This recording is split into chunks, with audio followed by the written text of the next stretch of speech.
myself with my kids. I don't call them kids anymore. They are 19 and 24. I don't know what to call them at this stage.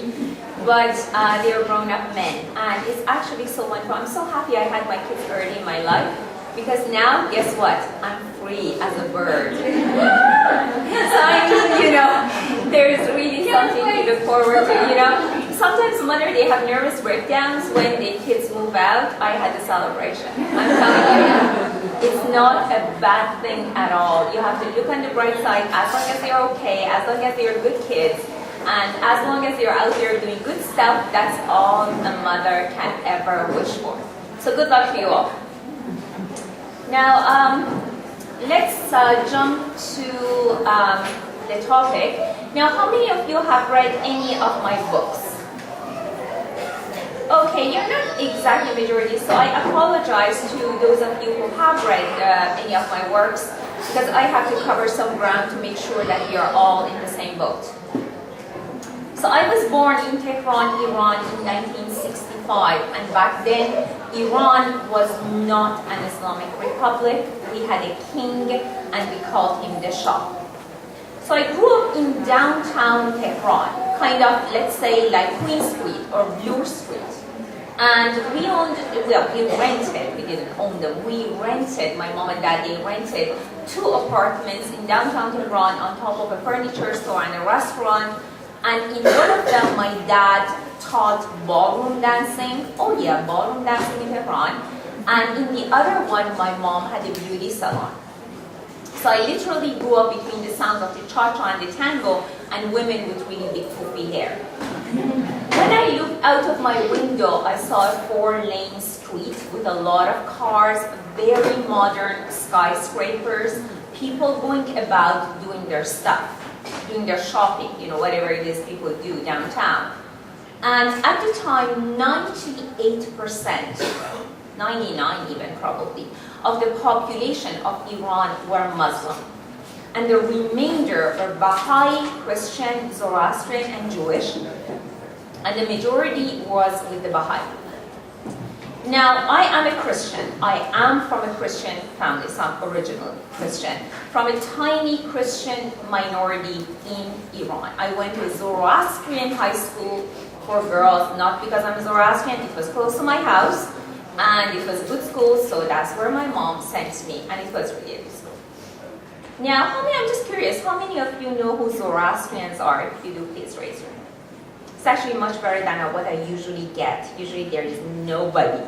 And there was once that one woman who was actually Zoroastrian herself, she raised her hand, and then at the end she came to me and she said, nobody knows about my religion. And I said, well, why did you have a flash mob about it? And she actually loved the idea, so I think they're going to do it. So Zoroastrians, you probably have heard of the 3 wise men, came to find the star of Jesus. So they were probably Zoroastrian. Zoroastrianism was the religion of the Persian Empire, which is the same thing as Iran. And it was just a lot bigger back then. And the motto of the faith is good thoughts, good words, good deeds.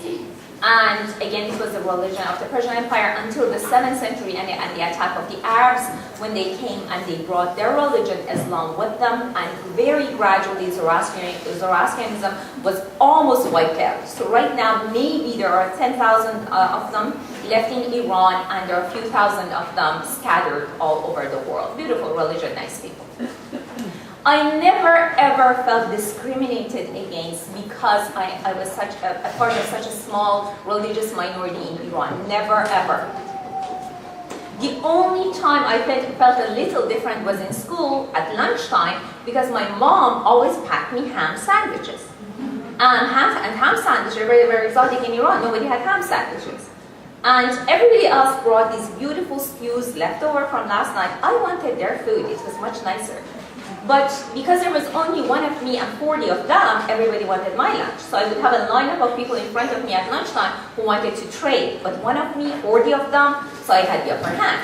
So I would say, okay, I will give you my lunch, but you give me yours with, let's say, a scented eraser, a pen, a pencil, I need some money, whatever. So actually, being Christian was quite profitable. I'm sure you have never thought of it that way, but I made the best of it. So that was how it was. When I looked around me, I saw a normal neighborhood the majority of women on my street, and again, as I said, 98-99% were Muslim, but 90% of them, probably even more in downtown, they had chosen not to wear the hijab. So they wore tight t-shirts and miniskirts. At the time, the laws of Iran were absolutely secular. So if you were Muslim, you didn't want to abide by the dress code, you didn't have to. So women had the freedom to choose how to dress. Women could become whatever they wanted in Iran. A woman could become the prime minister if she wanted to. There was nothing in the law that would prohibit that from happening. Women were becoming judges and lawyers and doctors and engineers all over the place. We owned a cottage by the Caspian Sea where I spent my summers. And since I've come to Canada, I really miss it because the Caspian Sea is nothing like Lake Ontario. It's actually saltwater and it is 27C in summertime. It's like a bathtub. And it has miles of sandy beaches as far as the eye can see. The last summer before the revolution, 1978, I would get together with my friends. I had just become a teenager, I was 13. And I was getting really interested in boys. And we would party together, boys and girls together on the beach. Very safe environment. My parents never knew where I was. And the girls would be wearing bikinis. I had a green one with white polka dots. And the boys and girls would take our boom boxes to the beach. Now, I usually speak at high schools now. And the majority of my audience, they have no idea what a boombox is. So that kind of tells how old I really am. So I have to actually tell them they were big boxes, took 20 D-size batteries, weighed 40 pounds. And we would drag it to the beach and it would always die halfway through the party. We would be dancing to the tunes of the Bee Gees, and every Thursday night we watched the Donny and Marie Osmond show, and every Friday night we watched the Little House on the Prairie dubbed into Farsi. Still my favorite show. And I read Jane Austen, C.S. Lewis, and Ernest Hemingway, and Charles Dickens in my free time. I learned my ABCs along the Persian alphabet in kindergarten, even though my first language is Russian because my family has Russian background. But that was my Iran. I had plans to go to medical school, and schools were free in Iran, including universities, so you didn't have to be rich to go to med school. So I wanted to become a medical doctor, marry Donny Osmond, and live happily ever after. That was the plan. Very good plan. Didn't work out. And then in 1978, we got back home from the cottage to my neighborhood, which was supposed to be a normal, average downtown neighborhood, and there was a tank parked at my door. I had never seen a tank before. I asked my mom, "Are they shooting a movie?" She said, "No, I think it's real." And it was. There were soldiers with guns everywhere. I had never seen a gun, except in films. I watched literally from my window as the Islamic Revolution of 1979 unfolded. The street would fill with angry demonstrators yelling various slogans. Death to America, death to Israel, death to the Soviet Union, death to the East, death to the West, death to the, death to everybody basically. I never heard death to Canada, probably they didn't know where it was. But people were really angry, and this anger was tangible on the streets of Tehran. So here I am, 13 years old, watching from my window, wondering what the heck is going on. So I asked a friend of mine, he was 18, he was a university student, and he knew everything. So I went to him and I said, "Hey, what's going on?" And he said, "Well, where have you been? Did you grow up in a cave? We have a revolution in progress." I asked, "Why?" And he said, "Because the Shah, the king, is a dictator."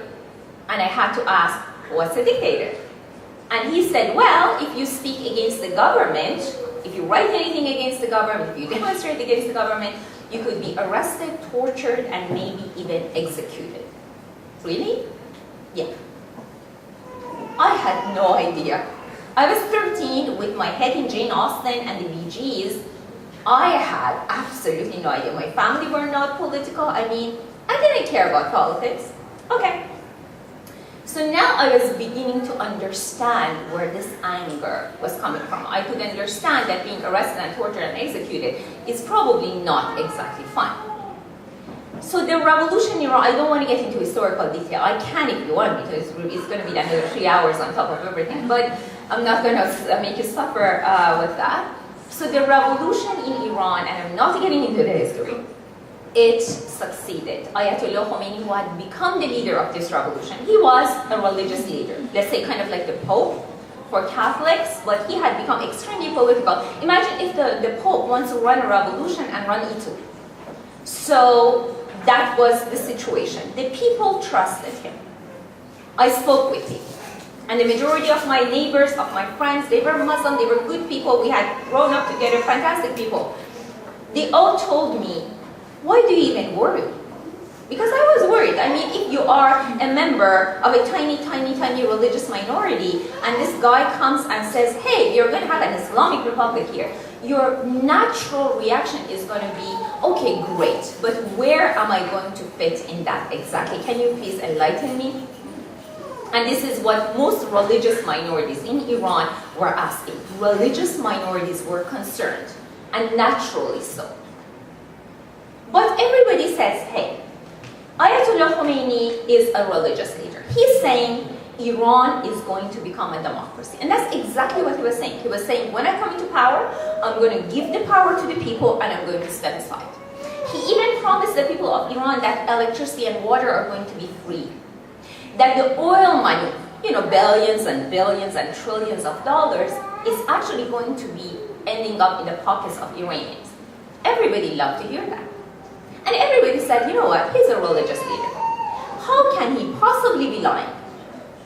Everybody said, don't worry about it, it's just going to be great.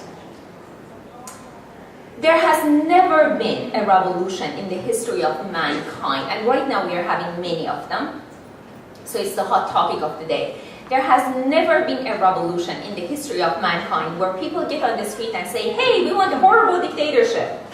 No, people have revolutions because something is wrong. People have revolutions because they want freedom and democracy or a better economy, and usually all of the above. And that's what the people of Iran wanted, but that is not necessarily what they got. Revolution succeeded, Ayatollah Khomeini returned to Iran from exile, the Shah was forced into exile, and an Islamic Republic through a free referendum, I was there. 98%, basically everybody except the religious minorities, voted yes to an Islamic Republic. But they had no idea what they were getting into. Politicians lie, And Khomeini was lying through his teeth. But nobody suspected it. So he comes into power. More or less same thing that's happening in Egypt right now with Morsi, He thinks he has a halo around his head. Yeah, Khomeini had the same problem.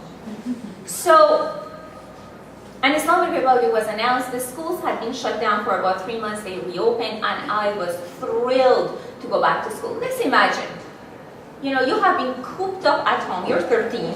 You have been cooped up at home with no internet. You're talking 1979 here, and no Facebook for 3 months.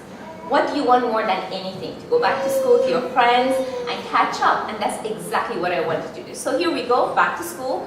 And the school is still standing, the classes are there, the teachers are there, our maths and sciences and literature and history and English and geography, everything is there. So we go back to class and we have so much to catch up on. I mean, we had seen so much. We were the generation of the revolution.